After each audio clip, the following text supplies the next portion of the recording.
할렐루야. 네. 코로나19로 아주 직격탄을 맞은 항공업계가 보릿고개를 넘는 심정으로 고안한 관광상품이 있었습니다. 들어보셨습니까? 무착륙 국제관광상품이라고.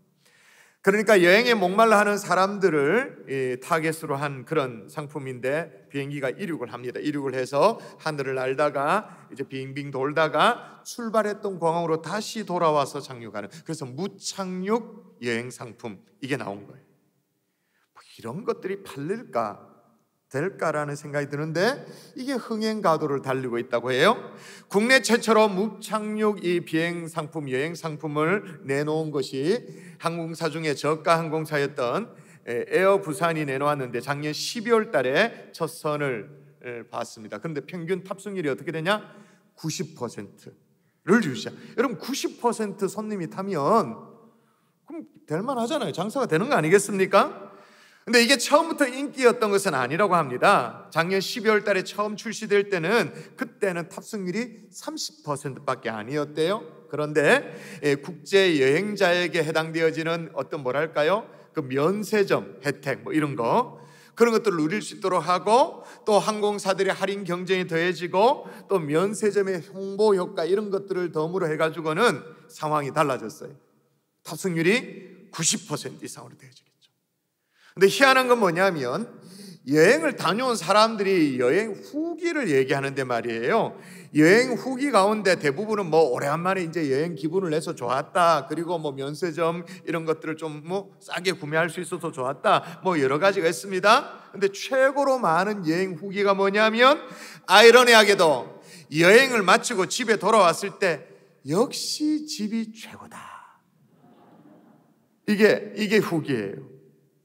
코로나로 말미암아 거의 집에 갇혀있다시피 해서 집이 지긋지긋하다고 생각을 했는데, 그래 빙빙 돌다가 돌아와 보니까 역시 집이 최고다라는 깨달음이었다라는 거예요. 그럴 것 같으면, 야, 돈 들어가면서 왜 그거지 하나? 그 XX를 하나 뭐 이렇게. 여러분, 우리가 여행이 즐거운 것은 단지 여행지가 좋아서만이 아니죠. 우리에게 돌아갈 집이 있기 때문인 거죠. 만약에 여행이 끝나도 돌아갈 집이 없다면 그건 여행이 아닙니다. 그건 방황이죠. 만일 여행을 떠났는데 말이에요, 집에서 불이 났습니다. 막 홀라당 타고 있습니다. 그럼 어떻게 돼요? 모든 걸 취소하고 돌아가야 되죠. 그러므로 돌아갈 집이 있기 때문에 여행은 즐거운 것이다 라고 말할 수 있을 것 같아요. 야곱도요, 이제 돌아갈 때가 됐습니다. 자기 고향집, 아버지 집으로 돌아갈 때가 되어졌어요. 처음에 하나님이 야곱을 선택하실 때는 무조건적인 은혜로 하나님께서 선택하셨습니다. 그런데 쓰실 때는 다듬어서 쓰신다 그렇게 했어요. 그런데 하나님이 다듬을 때 두 가지 종류로, 어떻게? 사람을 통해서, 또 하나는 사건을 통해서. 사람은 꼭 지긋은 사람 거울을 만나도록 해서 라반을 만나서 아주 뼛속 깊이 깨닫도록 그렇게 하신다, 그렇게 말씀을 드렸습니다.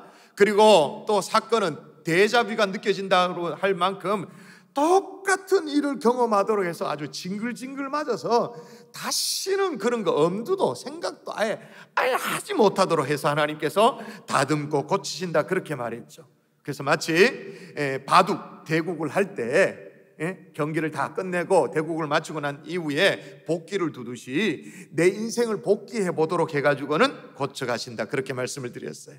그렇게 다듬고 연단하고 또 나그네의 시간을 보냈다면 이제는 집으로 돌아가야 됩니다. 원래 있어야 될 자리로 돌아가야 되는 거죠. 사명의 자리로 돌아가야 되는 거예요. 오늘 본문에도 보면 야곱도 이제 돌아가고자 하는 마음의 소원을 피력을 해요. 제가 한번 읽어볼게요.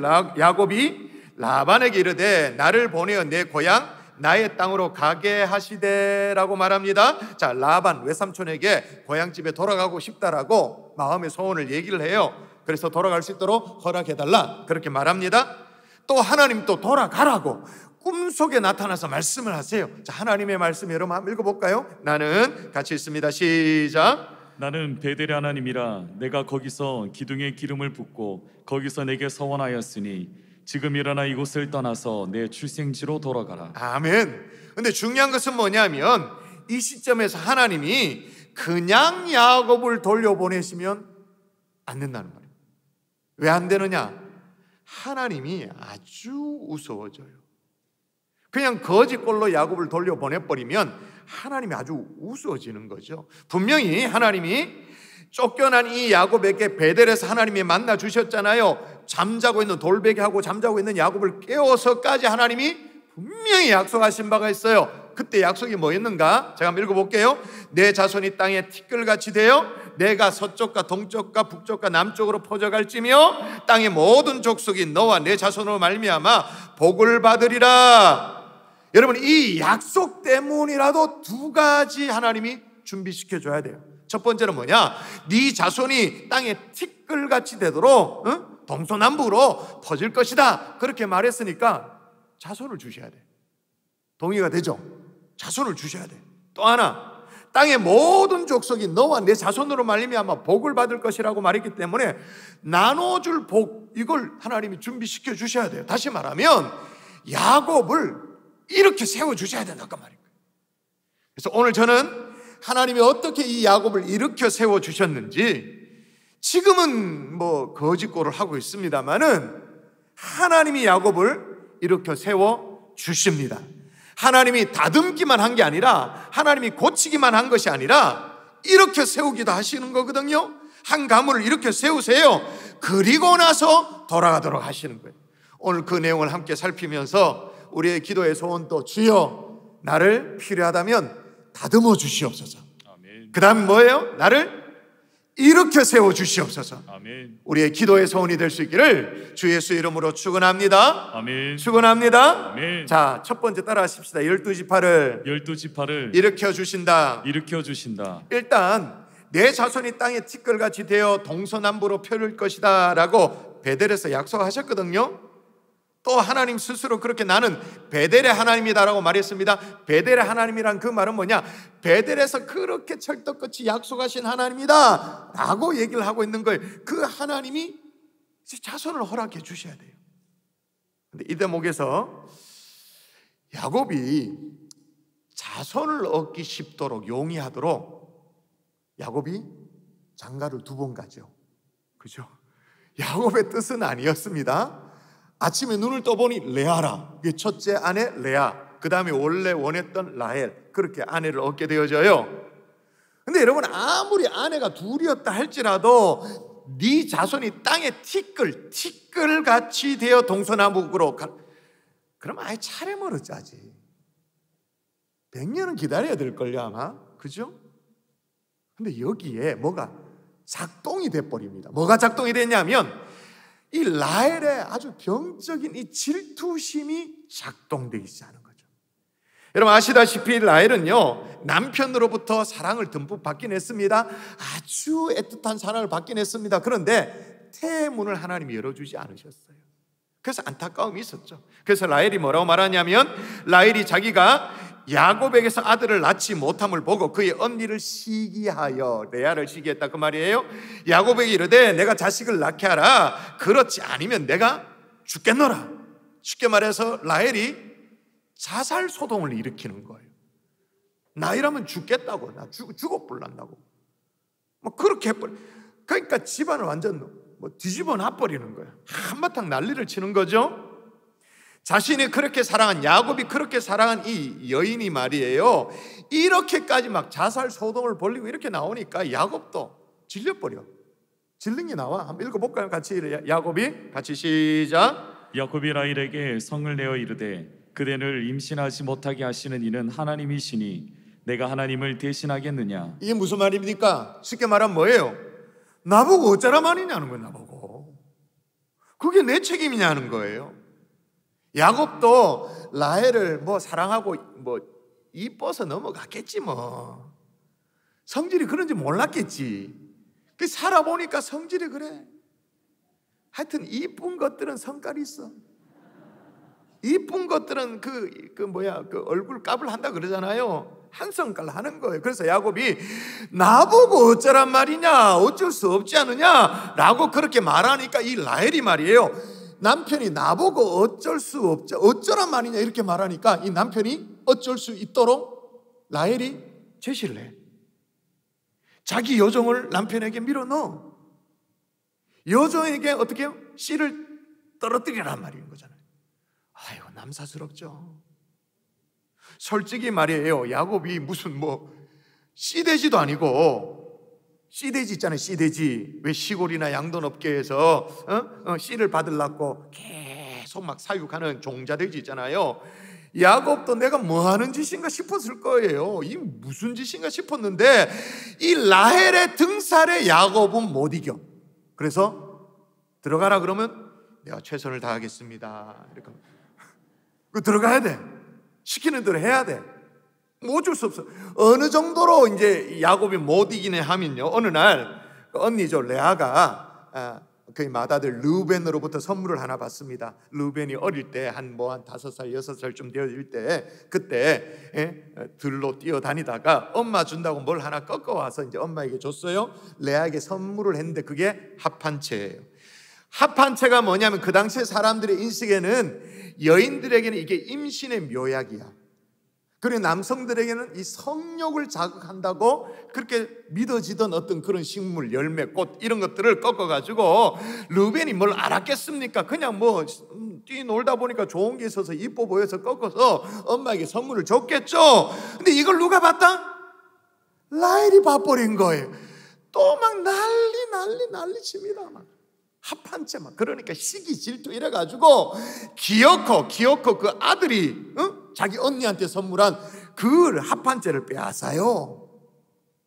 레아가 얼마나 처량한지, 얼마나 서글픕니까 지금, 그죠? 그래서 레아가 그에게 이르되 내가 내 남편을 빼앗은 것이 작은 일이냐? 그런데 네가 내 아들의 합한채도 빼앗고자 하느냐라고 그렇게 하소연을 했더니, 이 동생 라헬이 언니에게 뭐라고 말하냐면 이렇게 말합니다. 여러분 읽어보세요. 아주 밑깔스럽죠? 한번 보세요. 느낌을 한번 시작. 라헬이 이르되 그러면 언니의 아들의 합한채 대신에 오늘 밤에 내 남편이 언니와 동침하리라니. 아멘. 기가 찹니다. 마치 선심을 쓰듯이 남편을 내주겠다라는 거예요. 응? 그러면서 하는 말이 오늘 밤에 내 남편이 언니와 동침하리라.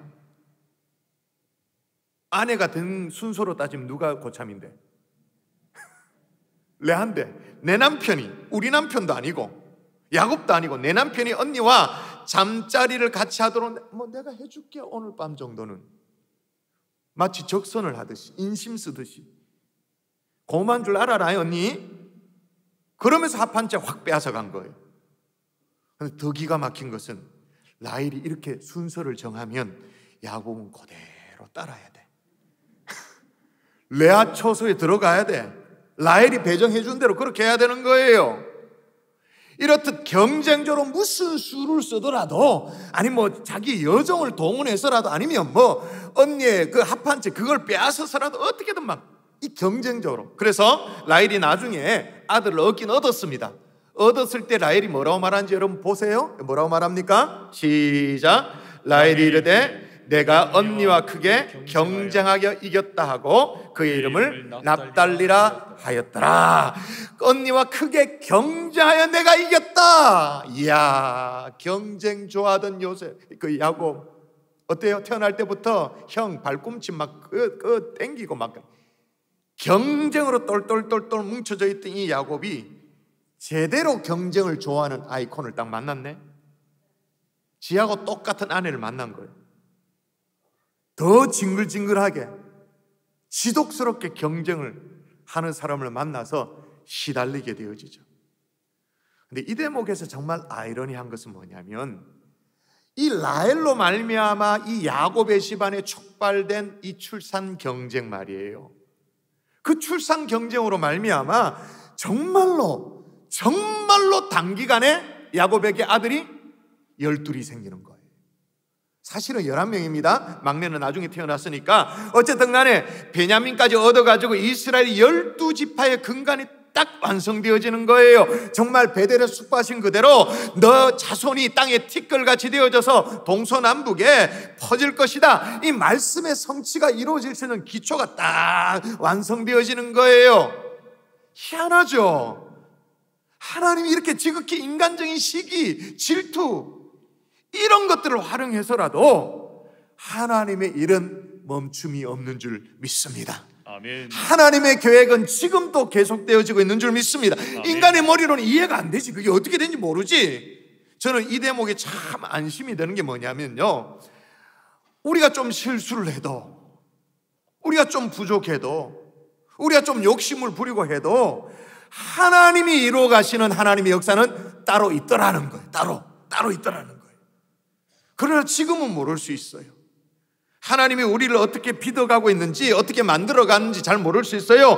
그러나 분명한 것은 하나님은 야곱으로 하여금 이스라엘의 12지파를 일으키도록 하나님께서 역사하고 계시는 줄 믿습니다. 아멘. 할렐루야. 아멘. 어떤 분은 그럴까? 아유, 그래도 목사님 12지파 그 약속을 이루시는 건 참 좋습니다만은, 아이고, 그래 무서운 아내 라헬은 난 너무 버겁습니다. 그런 분이 있을 거예요.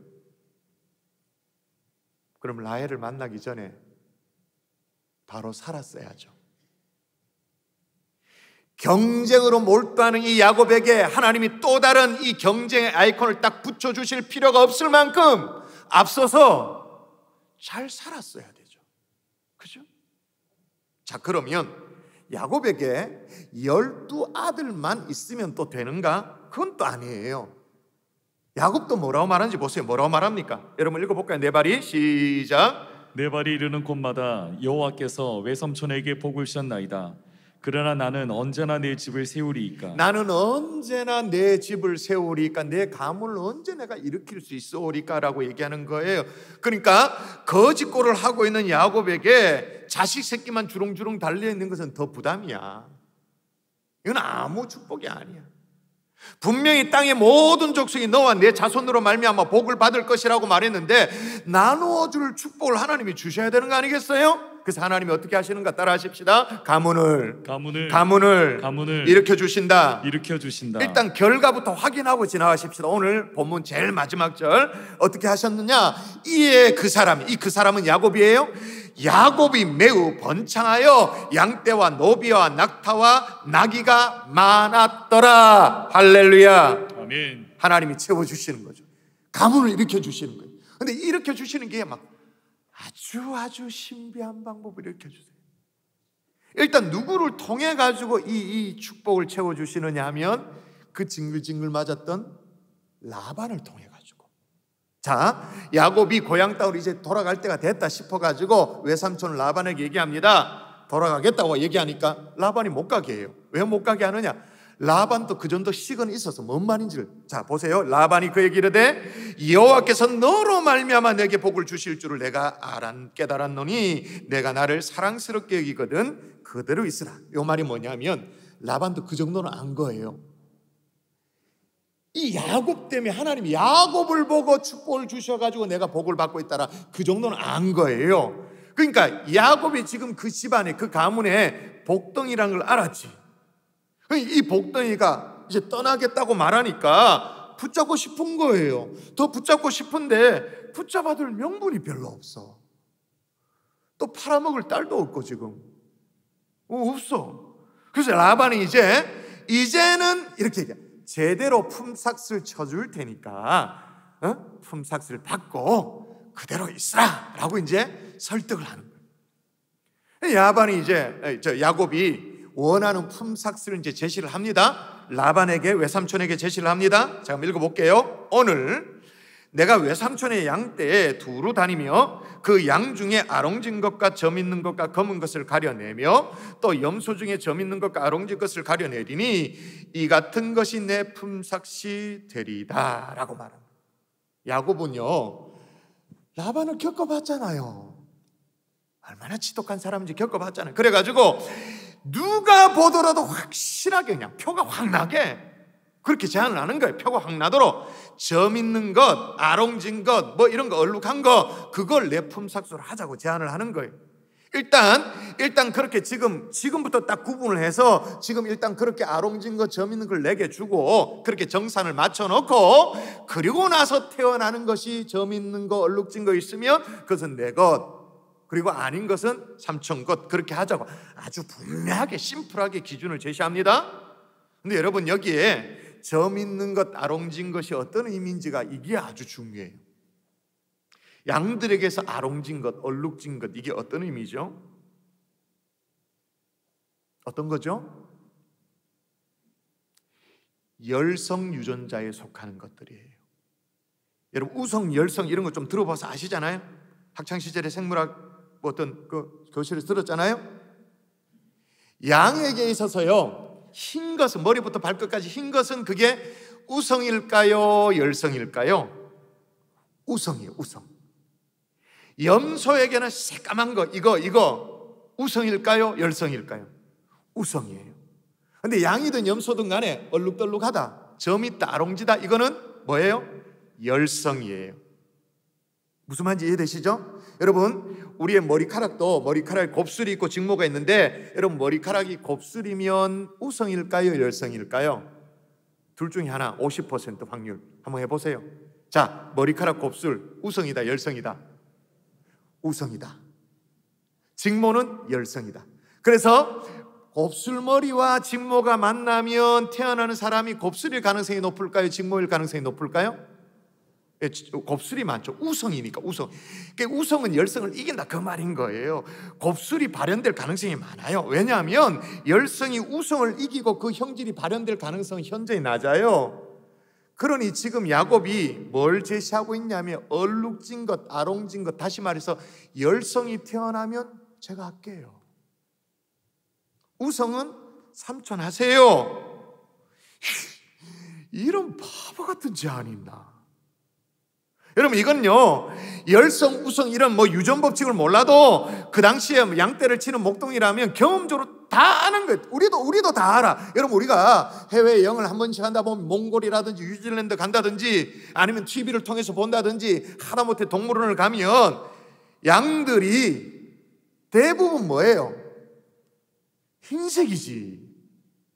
양들 가운데 얼룩말 맨치로 그래 얼룩덜룩한 양을 본 적 있습니까? 거의 없죠. 어떤 순진한 사람은 그렇게 얘기합니다. 목사님, 양이 흰색이 아니고 양이 누렇던데요. 그건 때가 탄 겁니다. 때만 뺏겨내면 하얗습니다. 그죠? 그러니까 라반이 Why not? 이걸 뭐 거절할 이유가 없어요. 횡재를 잡았다. 이 멍충이 또 7년 무보수 노동, 또 7년 무보수 노동, 또 완전히 확 뺏겨 먹을 수 있겠다, 그래 생각했겠지. 심지어 야곱이 뭐까지도 확언을 하냐면, 뭐라고 약속을 하냐면 이렇게 합니다. 후일에 외삼촌께서 오셔서 내 품삯을 조사하실 때 내게 혹시 염소 중 아롱지지 아니한 것이나 점이 없는 것이나 양 중에 검지 않은 것이 있거든 다 도둑질한 것으로 인정하소서. 무슨 말이에요? 나중에 검사해보라는 거예요. 외삼촌이 와서 내 우리에 와서 검사를 해보고 아롱지고 점 있는 그거 말고 흰 게 있으면 그거 다 도둑혀가지고 온 걸로 알고 그렇게 하시면 안 되겠습니까? 라고 얘기하니까 그 즉시 계약이 성사가 됐어. 다 서약을 했죠. 서명을 했어요. 근데 계약한 그날 바로 라반이 계약을 깨버려요. 분명히 계약할 때는요, 오늘이라고 말했습니다. 오늘. 자, 보세요. 제가 다시 읽어볼게요. 오늘 내가 외삼촌의 양떼 두루 다니며 그 양 중에 아롱진 것과 점 있는 것, 검은 것을 가려내며, 이렇게 해서 중간 정산을 하고 시작하자, 그렇게 말했거든요. 그래서 그렇게 계약을 썼단 말이에요. 근데 계약을 마쳐 딱 돌아서자마자 라반이 어떻게 했냐? 여러분 읽어볼까요? 자, 그날에 읽습니다. 시작. 그날에 그가 순염소 중 얼룩무늬 있는 것과 점 있는 것을 가리고. 그날이 어떤 날이에요? 계약서 쓴 날. 그날에 그가 순염소 중에 얼룩무늬 있는 것과 점 있는 것을 가려내가지고 뭐 하려고? 그동안 야곱의 품삯 제대로 못 줬으니까 내가 미안해서 중간정산 잘 하려고 그렇게 가려냈어요? 천만에. 라반이 그런 종류의 인간이 아니지. 그 다음 뭐라고 말합니까? 자, 가리고 또 읽어볼까요? 시작. 가리고 양 중에 검은 것들을 가려 자기 아들들의 손에 맡기고. 자, 가려내가지고 누구의 손에 맡겼다고 말합니까? 자기 아들, 라반, 자기 아들의 손에. 계약대로 하면 그렇게 가려서 누구의 손에 맡겨야 돼요? 야곱에게 줘야 되지. 이걸 또 떼먹고 있는 중이에요 지금. 진짜 비열하죠? 근데 비열한 정도가 그 정도로 끝나지 않아. 그 다음 몇 보면 자기와 야곱 사이를 사흘길이 뜨게 하였다. 거리를 뒀다 그 말인 거예요. 그리고 야곱은 라반의 남은 양떼를 치니라. 그러니까 자기와 야곱 사이를 거리를 띄웁니다. 사흘길, 그 당시에는 하루길 열심히 가면 대략 한 30km는 갔다 그래요. 사흘길이니까 90km, 거의 100km, 그걸 거리를 띄워놓은 거예요. 왜? 안 줄라고. 그리고 야곱에게는 뭘 맡겼다고요? 남은 양떼들 뭐예요? 우성 형질로 가득한 새하얀 것들, 하얀 양떼를 딱 치도록 했다. 그 사이에 새끼가 태어나면 주로 어떤 것들이 태어나니까? 흰놈이 태어나니까. 흰놈이 태어나면 누구 거? 라반 거. 이런 걸 뭐라고 말하죠? 아이고 치사 빤스다 진짜 치졸하다, 치사하다, 이렇게 얘기하죠. 여러분, 우리 주변에 요런 라반 같은 인간들 있습니까? 없습니까? 여러분 주변에 있어요? 없어요? 정말 머리를 절레절레 흔들고 싶은 막 골이 띵하도록 만드는 그런 라반 같은 인간이 있죠. 근데 이때 말이에요, 야곱은 이런 라반을 보면서 뭘 생각했을까요? 그 옛날 자기 주간그릇, 그걸로 말미암아 이 장자권을 팔도록 했던 자신의 비열함이 철저하게 비춰졌을 거예요. 또 어머니의 등살에 못 이겨서 그렇게 했습니다마는 염소털 덕지덕지 붙여가면서 아버지를 속여가지고 축복을 가로챘던 그 자기 자신의 그 치졸함, 비열함, 이런 게 막 뼈저리게 느껴졌을 거예요. 사랑하는 여러분, 내 인생을 들여다보도록 하는 인간 거울로 하나님이 라반을 만나게 하실 때가 있습니다. 여러분, 여러분에게 정말 여러분 인생의 라반을 만나기 전에, 그 전에 바르게 살 수 있기를 주 예수 이름으로 축원합니다. 그런데 혹시나 라반을 만났어요? 라반을 만나면 자기 자신을 돌아볼 수 있는 용기를 이 시간에 하나님이 좀 부어주셨으면 참 좋겠습니다. 아멘이십니까? 그런데 여러분, 라반을 만나도 진짜 정신 바짝 차리고 들으세요. 라반을 만났습니다. 징글징글합니다. 그래도 자리를 뜨면 안 됩니다. 엉디를 들썩거리면 안 된다, 그 말인 거예요. 여러분 생각해 보세요. 만일에 야곱이 외삼촌이지만 내 진짜 이거 완전 생양아치네, 그랬다 칩시다. 내가 이렇게까지 양보해가지고 어쩌다가 태어나는 얼룩진 거, 어쩌다가 태어난 그 얼룩진 거 내 품삯으로 하겠다고 그렇게 말했는데, 그마저도 이거 완전 원천봉쇄한다, 집어치우소 그만, 당장 난 떠날랍니다 라고 성질을 불렀으면, 그리고 자리를 떴으면 야곱은 어떻게 돼요? 그냥 거지지 뭐. 자식 새끼 줄줄 놓는 거지지. 네, 여러분 억울해도 참 답답해도 그 자리를 딱 지키니 하나님이 어떻게 해주시는가? 여러분 읽어야 됩니다. 하나님이 이렇게 해주십니다. 여러분 읽습니다. 시작. 가지 앞에서 새끼를 뱀으로 얼룩얼룩한 것과 점이 있고 아롱진 것을 낳은지라. 아멘. 여기 새끼를 베었다라고 말합니다. 자, 야곱에게 새끼를 베었다. 그러면 새끼를 벤 그 의미는 뭐예요? 흰 놈입니까? 얼룩한 놈입니까? 손에 있는 게 다 흰 놈인데 뭐. 흰 놈이 새끼를 뱄어. 근데 태어나는 게 다 뭐라고요? 얼룩한 거, 점 있는 거, 아롱진 거. 아니, 야곱의 손에 있는 건 싹 다 새하얀 양인데 태어나는 게 다 얼룩진 거야, 점 있는 거야, 아롱진 거야. 희한하죠. 희한할 기적과도 같은 일들이 벌어지는 거예요. 여러분, 흰색 양과 흰색 양이 교배를 하면 주로 얼룩진 것이 나옵니까? 흰색이 나옵니까? 유전적으로 우성 열성 따지면 흰색이 나오죠. 왜? 흰색이 우성이라 그렇게 말했잖아요. 그런데 얼룩진 것이 전혀 안 나오지는 않습니다. 나오기는 합니다. 예를 들면 여러분이 이해가 쉽도록 예를 들어볼게요. 여러분 아까 머리 곱슬 이런 거 우성이냐 열성이냐 얘기했습니다만은 우리 그 대머리 있잖아요. 대머리, 이게 유전적으로 우성일까요? 열성일까요? 원형 탈모 이런 거 말고, 그거는 신경을 많이 써서 그런 거고, 대머리가 우성일까요? 열성일까요? 우성입니다. 머리가 좀 시원한 분들이요, 위로를 얻으십시오. 여러분이 지금 우성 인자를 갖고 있는 거예요. 괜찮은 인자를 갖고 있는 거예요. 아마 우리 교회에서 가장 머리가 시원하고 빛나는 분은 주신람 목사님 못지않게 저희 아버님이 아주 빛나죠. 빛나고 높은 머리와 그래가지고 이제 아주 빛나겁니다. 근데 우리 아버님이 그게 우성이래요. 근데 제 머리는 제가 무슨 얘기하죠? 대머리 아버님에서 안 대머리는 아들이 나올 수도 있다 이 말이에요. 그 가능성이 전혀 없는 건 아니다 그 말인 거예요. 1865년대 멘델이라는 사람이 완두콩을 가지고 유전 법칙을 발견해냈습니다. 3가지 법칙이에요. 우열의 법칙, 분리의 법칙, 그 다음에 독립의 법칙. 이걸 다 설명할 수는 없고 간단하게 자식 세대에서 열성 형질, 우성 형질이 나오는데 이 비율이 3대1 또는 2대1, 1대 2대1 이렇게 나오더라라는 어떤 유전 법칙입니다. 제가 무슨 얘기를 하냐면 양의 경우에 털이 흰 것이 분명히 우성이지만 그 흰 것 속에는 얼룩진 잠재 인자도 가지고 있더라 그 말인 거예요. 마치 뭐와 똑같냐면 이제 어떤 젊은이가 결혼을 했습니다. 남자도 B형입니다. 혈액형이. 또 여자분도 B형입니다. B형이 만나서 결혼을 했습니다. 그러면 자식을 놓으면 자식의 혈액형이 뭐일 가능성이 가장 높을까요? B형 만났습니다. 자식을 낳았습니다. 혈액형 B형. 근데 O형이 태어나는 거죠. 그게 잘못된 거 아닙니다. 왜냐하면 엄마 가지고 있는 B형의 유전자가 BB이기 때문에 B형인 것도 있지만 O를 품고 있는 B형도 있습니다. 아빠도 B형이긴 B형인데 O를 가지고 있는 B형인 거죠. 만났습니다. 그래서 O형의 인자가 딱 결합되어져서 자식이 태어났는데 O형이 태어날 수 있는 거죠. 숨은 인자가 있다 그 말인 거예요.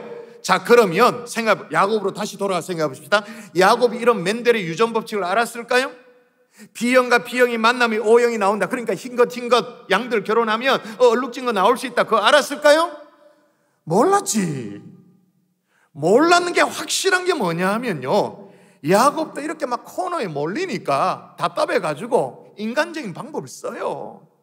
나름대로 최선을 다한다고 인간적인 방법을 쓰는 게 나와요. 자, 어떻게 했다고 말하냐면 여러분 읽어보십시다. 37절 야곱이 시작. 야곱이 버드나무와 살구나무와 신풍나무의 푸른 가지를 가져다가 그것들의 껍질을 벗겨 흰 무늬를 내고.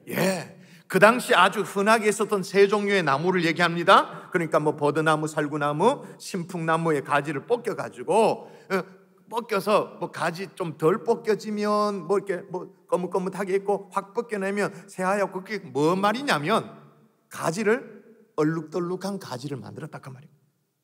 그래서 양들이 새끼를 뵐 때쯤 이렇게 들이어서 보도록 그렇게 했다 그 말입니다. 그렇게 했는데 어떻게 되었더라고 성경이 기록하냐면 이렇게 기록되어 있는 것 때문에 우리가 조금 헷갈려요. 자, 한번 읽어보십시다. 같이 읽습니다. 시작. 가지 앞에서 새끼를 뱀으로 얼룩얼룩한 것과 점이 있고 아롱진 것을 낳은지라. 이 대목에서 사람들이 헷갈려해요. 봐라, 우와, 가지가 효임 있네 그거. 얼룩한 가지 보는 앞에서 교배를 하면 얼룩한 놈이 태어난다. 그렇게 오해를 하도록 성경에 약간 기록되어 있어요. 근데 여러분 물어보십시다. 이건 맞는 얘기입니까? 틀린 얘기입니까? 대답하세요. 틀리지. 이건 과학적이지도 않고 성경적이지도 아무것도 아니에요. 그냥 무당 점치는 듯한 주술적인 거죠. 여러분 만일 그럴 것 상식적으로 생각하면 돼. 만일 그럴 것 같으면 여러분의 집에서 태어나는 아이들은 여러분 뭐 시집장가 할 때 말이에요, 부모님이 해주는 친구 있잖아요. 신혼친구 색깔과 아이의 피부 색깔이 같아야 돼. 본대로 태어난다면 본대로. 여러분이 베고 자는 베갯잎 있잖아요. 베갯님의 무늬대로 애가 여기 무늬가 딱 새겨져 딱 나와야 돼. 이게 무늬 딱 격자 이래가지고 본대로 태어난다면 아니죠. 그리고 여기 말하는 새 막대기는요, 얼룩무늬 만드는 그 당시에 그냥 평상시 목동들이 언제나 하는 뭐랄까 습관적인 행위예요. 이 야곱이 코너에 몰리니까 자기 나름대로 최선을 다하는 거예요. 나름 머리를 쓰는 거예요. 잔머리를 굴려보는 거예요. 근데 저는 이 대목에 또 감사한 것은 뭐냐면 하나님이 야곱더러 너 아직도 잔머리를 그렇게 굴리냐? 아직도 세상적인 방식으로 그렇게 하느냐? 아직도 세상 때를 벗지 못했느냐라고 윽박지르지 않으신다는 거예요. 그냥 최선을 다하려고 하는 그 야곱, 측은하게 봐주시는 듯한 그런 느낌이 얼마나 감사한지. 나중에 야곱도 스스로 고백을 합니다. 이 대목에서 뭐라고 고백하느냐 여러분 읽어보실까요? 이 대목이 아주 중요해요. 그가 시작. 그가 이르기를 저 믿는 것이 내 삭시 되리라 하면 온 양떼가 낳은 것이 저 믿는 것이요 또 얼룩무늬 있는 것이 내 삭시 되리라 하면 온 양떼가 낳은 것이 얼룩무늬 있는 것이니. 아멘. 야곱이 자기 식구들에게 특히 라반의 딸이었던 자기 아내들에게 뭐라고 고백하냐 하면 그렇게 되도록 해주시더라는 거예요. 저 믿는 것이 내 삭시다 그러면 저 믿는 거 나오고, 얼룩 내 삭시다 그러면 그 얼룩이 나오도록 그렇게 되도록 해주시더라는 거예요. 근데 누가 그렇게 해주시도록 하느냐? 누구냐? 대답 시작. 하나님이 이같이 그대들의 아버지의 가축을 빼앗아 내게 주셨느냐. 누가 하셨다고요? 하나님이. 뺏겨낸 가죽이 그게 아니고, 막대기, 그 얼룩얼룩한 막대기 그게 아니고, 신풍나무 살구나무 그게 아니고, 하나님이 이같이 그대들의 아버지 가축, 그러니까 라반의 가축을 빼앗아서 내게 주셨느니라. 할렐루야. 아멘. 그러므로 여러분, 버드나무나 살구나무, 신풍나무 그게 중요한 게 아니에요. 야곱에게 가문을 일으켜 세우시도록 하시는 하나님이 중요한 것인 줄 믿습니다. 아멘. 여기에는요 멘델의 유전 법칙도 적용되어지는 게 아니에요. 유전의 어떤 법칙의 확률을 훨씬 뛰어넘어 얼룩만 나오도록 하니까. 쉽게 말하면 뭐냐면 B형, 혈액형이 엄마 아버지가 만났는데 자식을 낳았는데 무조건 남이 O형이야. 이건 확률이 아니잖아요. 확률을 확실히 뛰어넘는 거잖아요. 근데 그걸 누가 그렇게 하셔도 가셨다? 하나님이 하도록.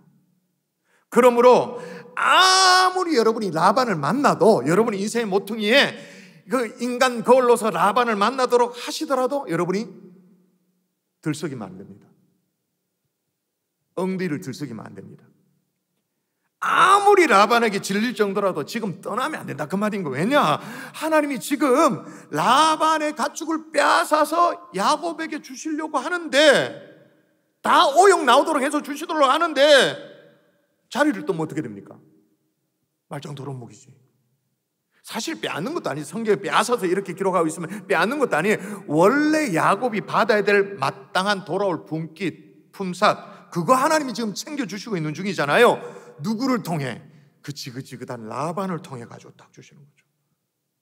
여러분, 라반은 처음에는 야곱이 그런 제안을 해올 때 말이에요, 속으로 그렇게 생각했을 거예요. 이거 이런 바보 멍충이가 다 있냐? 생각했겠죠? 야곱의 제안 앞에 아싸 이것 봐라 또 뺏겨 먹자 뭐 그랬겠죠? 근데 라반이 몰랐던 것이 있어요. 양의 색깔을 뛰어넘어서, 얼룩무늬 나무 막대기를 뛰어넘어서 저 믿는 것이 삭시되리라 하면 온 양떼가 낳은 것이 저 믿는 되도록 하시는 하나님 몰랐던 거예요. 또 얼룩무늬가 있는 것이 삭시되리라 하면 온 양떼가 낳은 것이 얼룩무늬가 되도록 하시는 하나님을 라반은 몰랐던 거예요. 여러분, 라반의 것을 빼앗아서 야곱에게 챙겨주시는 하나님, 아까도 말했습니다만 사실 빼앗는 것도 아닙니다. 되찾아서 야곱에게 주시는 하나님, 그 하나님 우리 하나님이십니다. 아멘. 이거 완전 사이다 아닙니까? 고구마를 막 한 500개쯤 먹어가 막 속이 막 답답해 죽을 지경인데요, 사이다를 확 부어서 막 할렐루야. 아멘. 여러분은 할렐루야가 아니네. 내 혼자 할렐루야다. 말씀의 결론을 맺을게요. 하나님은요 야곱을 떨거지 빈손으로 돌려보내지 않는단 말이에요. 다음 주에도 살펴보겠습니다만 빈손이 아니어야 에서 앞에 한 무대기 보내고 마음을 조잔치고, 또 두 번째 무대기 보내고 또 마음을 조잔치고, 세 번째 무대기 보내서 마음을 조잔치고, 우리 주인이 당신이 에서에게 주는 선물입니다, 그거 할 거 아닙니까? 빈손으로 보내면 안 돼요. 여러분, 이름만 야곱이 변화 이스라엘 되면 뭐합니까? 이스라엘이 진짜 되려면 12지파가 있어야 되는 거 아니겠어요? 일가를 이루어야 되는 거 아니겠어요? 우리도 마찬가지. 이름만 하나님의 백성은 뭐합니까? 하나님의 자녀답게 하나님께서 우리를 이렇게 세워주셔야 되는 거 아니겠어요? 뿐만 아니라 고향으로 돌아가는 것이 야곱만의 소원이 아니었습니다. 성경에 딱 박아놨습니다. 뭐라고 말하냐면 나는 베델의 하나님이라 내가 거기서 기둥에 기름을 붓고 거기서 내게 서원하였으니 지금 일어나 이곳을 떠나서 내 출생지로 돌아가라. 이게 하나님의 뜻이기도 하였다 그 말인 거예요. 약속의 땅에 돌아간 이 야곱을 통해서 하나님이 이루시고자 하는 구원 계획, 플랜이 따로 있었던 거죠. 여러분, 우리에게도 돌아가야 할 집이 있지 않나요? 어떤 의미의 사명의 자리가 있지 않나요? 그곳으로 돌아갈 수 있도록 하나님이 우리를 준비시켜 주시는 줄 믿습니다. 아멘. 야곱에게 12지파와 어떤 일가를 일으켜 세우시도록 하셨던 그 하나님이 저와 여러분도 일으켜 세워 주시는 줄 믿습니다. 아멘.